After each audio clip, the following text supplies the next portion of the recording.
In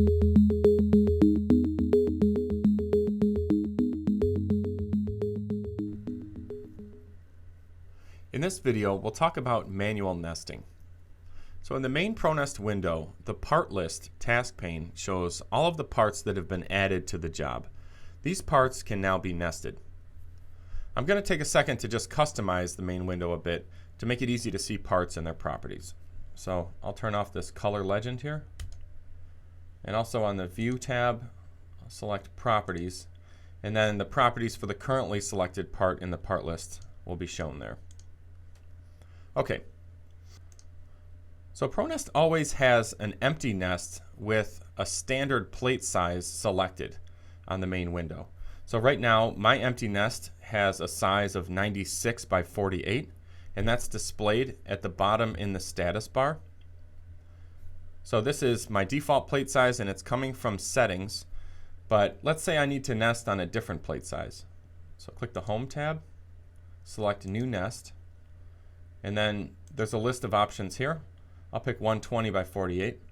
Again, this is a list that can be configured in settings. Also, you could type in a custom size here with these two boxes if you need to. All right, so I'll click OK. Now my new empty nest is created. I don't need the first nest anymore, so I can click the Nest tab down below and then just select Delete Nest. All right, and that one's removed. Okay, so I'm ready to nest now. With manual nesting, parts are added from the part list to the nest one at a time. There are several different ways to manually nest parts. One quick way of manually nesting a part is with Anchor Part to Cursor. That's this option at the bottom of the part list. So when I turn this on, the selected part in the part list becomes affixed to the mouse cursor.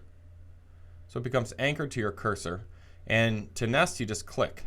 So just click an empty area of the nest, and the part is dropped down at that point and then bumped towards the nesting home.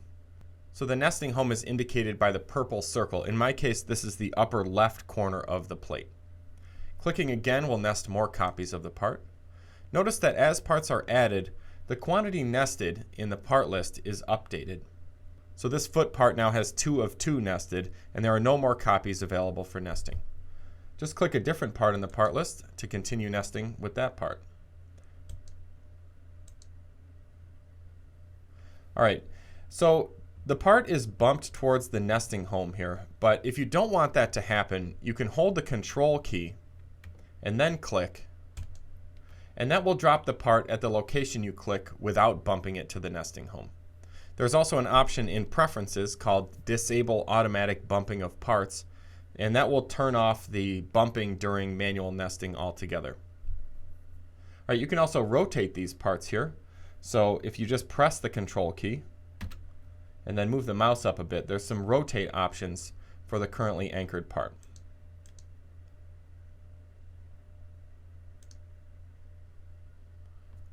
Okay, there's also keyboard shortcuts for this. So the Q, E, W, and S keys perform different rotation commands as well in ProNest.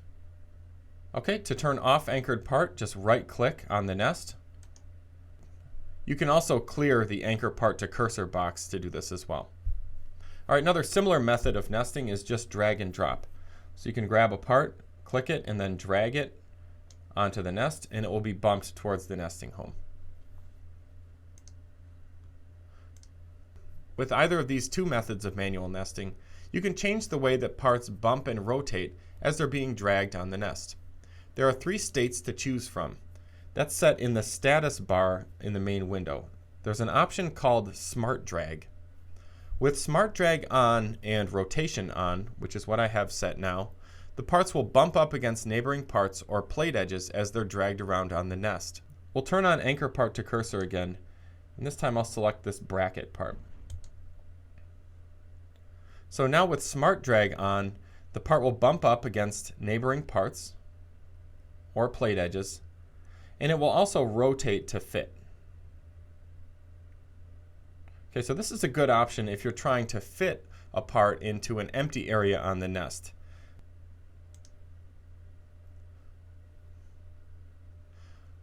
This can help you get a tight fit during manual nesting. You can also leave Smart Drag on but turn rotation off. So just by clicking that button. And now the part will not rotate as it bumps up against other parts or the plate edge. This might be useful if you have a rectangular part. So let's say you have this rectangular part here, and you don't want it to rotate. You want the edges of the part to be squared up with the plate edges or the XY axes of your cutting machine. So now the part will bump up against neighboring parts, but it will not rotate.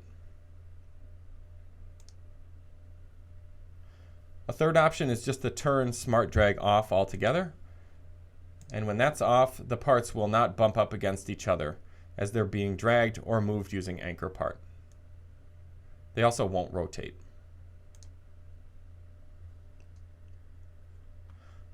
Another way of manually nesting is just to double click the part in the part list. So let's try that with this paddle part right now.